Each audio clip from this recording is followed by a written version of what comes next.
All right, if you're a busy executive, you already know the modern business landscape is, well, incredibly demanding. But what if I told you the very things that nearly broke your career are actually the exact things building your greatest competitive edge? In this explainer, we're diving into a fascinating concept from our source material, the alchemy of traumatic intelligence. We're going to look at how to take raw professional trauma and actually transform it into a massive leadership advantage. Let's get right into it. But before we get into the boardroom strategies, I really want you to reconsider everything you think you know about what makes an executive truly smart during a crisis. I mean, we always praise leaders with those flawless track records, right? The ones who graduated from top business schools.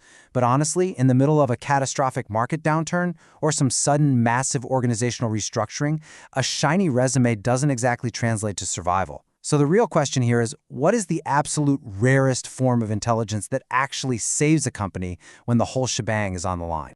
So, here's our agenda for today. First, we'll look at the hidden advantage. Then, we'll clearly define traumatic intelligence. And finally, we'll break down the alchemy of obstacles. Kicking things off with Section 1, the hidden advantage and rethinking professional acumen. Think of traditional intelligence, your standard IQ and EQ, kind of like your fair-weather friends. Don't get me wrong, they're fantastic for predictable environments, like running routine quarterly meetings or managing a stable team. You absolutely need them. But extreme corporate crises, a sudden PR disaster, a hostile takeover, a global supply chain collapse, those require an entirely different, totally battle-tested acumen. Because let's be real, when the server crashes and the board is literally demanding answers within the hour, knowing how to politely read the room with your EQ isn't going to pull you out of a nosedive. Traumatic intelligence isn't something you learn in an Ivy League textbook, and it sure as heck isn't born in a theoretical case study. It's forged in the fire of real-world adversity. It's that gritty, highly adaptable mindset that only emerges when you've stared down a true business catastrophe and actually figured out how to survive it. Moving right along to Section 2, Defining Traumatic Intelligence, the rarest form of smart.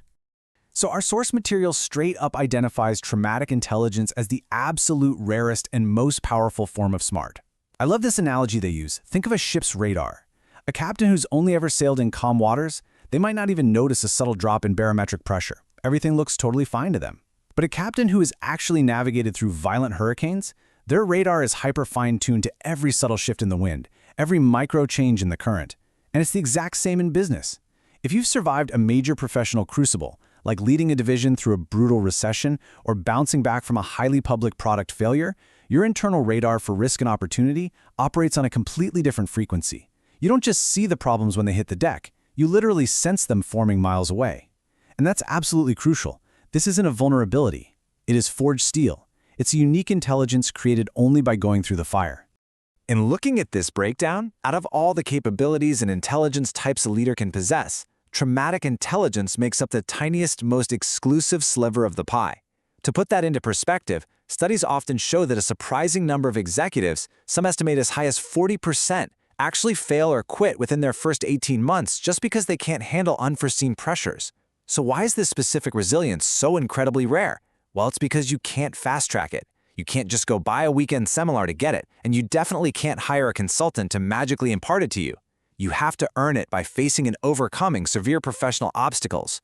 Owning this means you hold a capability that the vast majority of your competitors just don't have. It's basically an evolutionary advantage right there in the boardroom.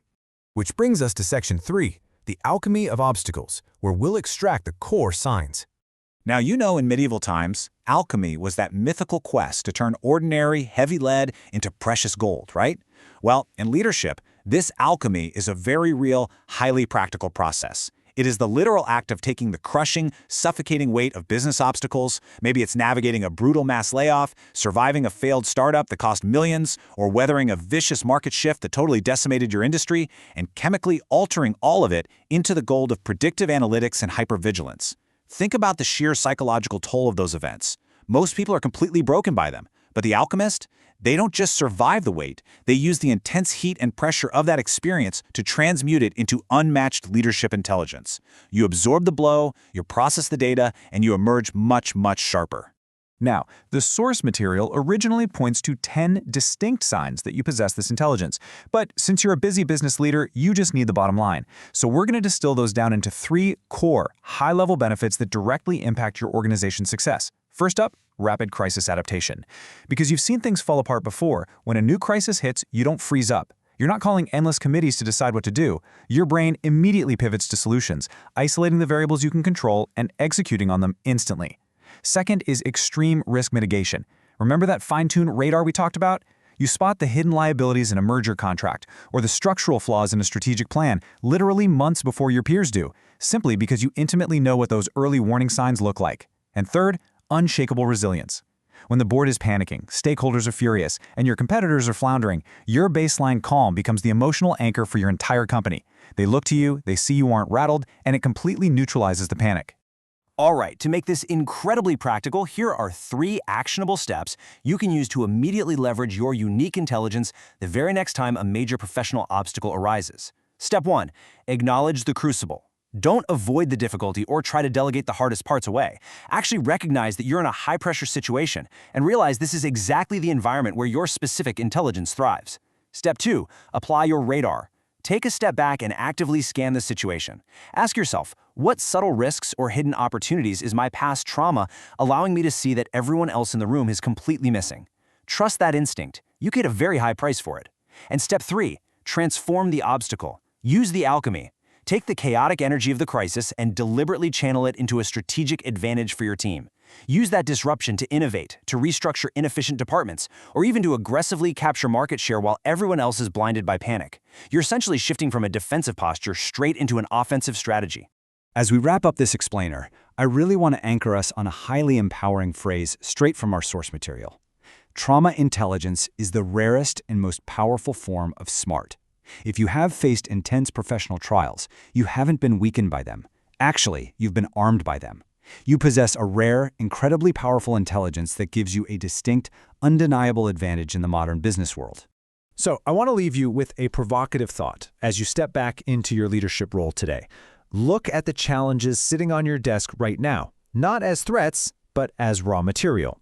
How will you navigate your next professional crucible using your rarest intelligence? Thank you so much for joining me for this explainer. Now get out there and go turn those obstacles into your greatest assets.